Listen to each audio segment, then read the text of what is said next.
Though that some people are pointing out the fact that obviously this is an incredibly tragic story, even the president pointing that out and saying, listen, you know that the jury has spoken, please, peace. But the fact that there are many young African Americans who are killed, you look at Chicago, for example, each and every weekend, dozens of young African Americans are killing other young African Americans. Why not the same level of outrage, rallying in Chicago?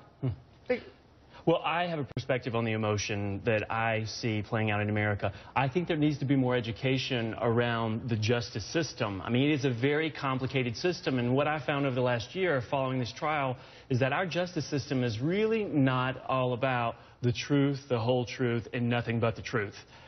What I think the justice system is about is scraping up as much evidence as you can find and creating the most compelling story. Now, for us outsiders who are not legal analysts, we're watching and we're not scrutinizing all the information. We're not being able to see every piece of the evidence. So what happens is, in the absence of information, we will plug in our own story. And if I have been routinely seen as a racist, then I'll plug that story in. If I have been the victim of racism, I'll plug that story in. Well, when enough people share that same story, then there is a groundswell of emotion. And if it's channeled in the right direction, it is productive and it can create change.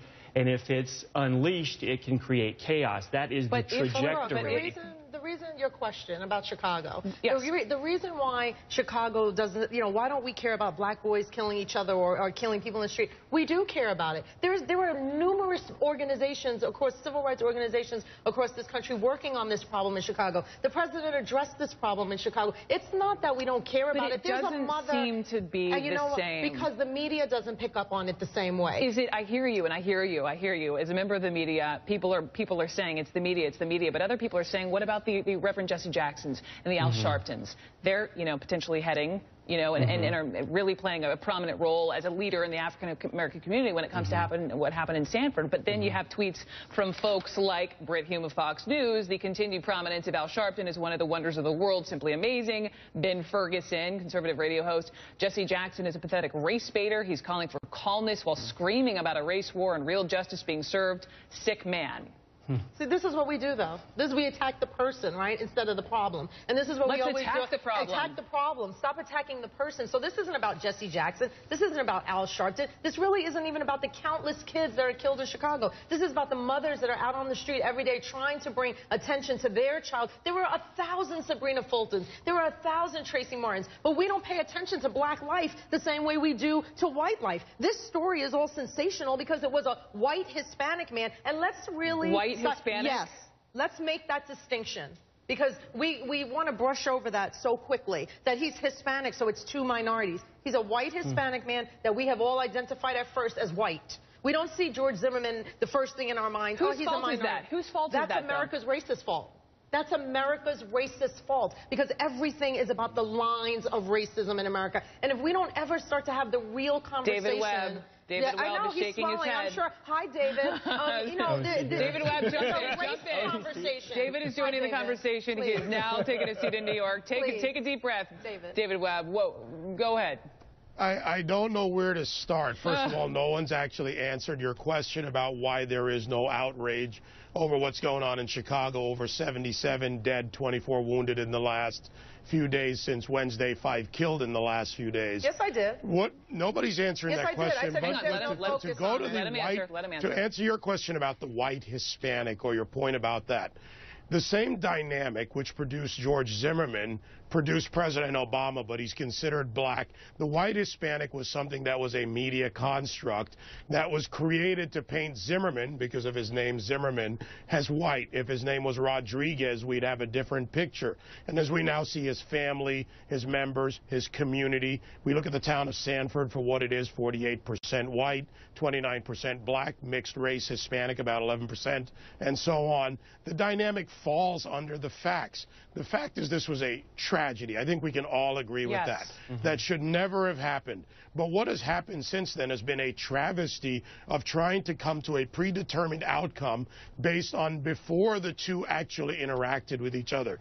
That's what the law was. And by the way, in Florida, you can charge under Florida law with bias, which they also did not do. The FBI looked into the case. They found there was no racial profiling. The DOJ can continue all they want, but they also have to meet the burden that was proven or disproven in the criminal trial. So how do they go forward? They didn't charge where they didn't have a race-based incident. So we hear from Mark O'Mara saying this morning that this wasn't about race. He sort of agreed with you, talking about the education, the judicial system. But let me go back to really, this is to anyone on the issue. You know, some folks are saying, you know, yes, justice has been done. Others obviously vehemently disagree with that. I know that, you know, when this happened last February, folks, lawyers for Trayvon Martin's family, the Ben Crumps, were saying, listen, you know, saying for months and months and months, we just need to have a judge and a jury, let this play out. And it seems like now that it has, that verdict and that system hasn't been accepted. Is that fair? No, I think that we have accepted the verdict. Respecting it, accepting it, and calling it what it is are very different things. I accept the verdict. The system is what it is. The prosecution did not prove beyond a reasonable doubt. There was so do you think the system worked? The system is broken. A broken system can't work. A broken system can't fail somebody it was never built to protect.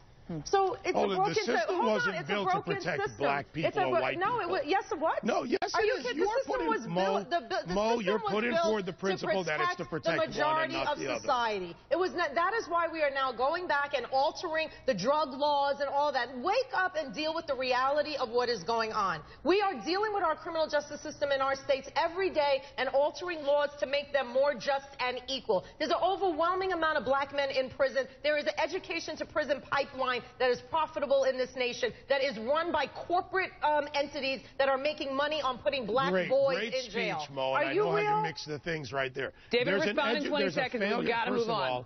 There's a failure of education to prison pipeline that you could probably establish, and education is something that's sorely lacking, especially in the inner city and the urban areas like Detroit, Chicago, Fifth Ward in Houston, Camden, New Jersey, and so on, where there are failure rates for blacks. We have a country with frankly, a real crisis of epidemic proportions in certain communities, and its basis is economic and cultural. The prison system is another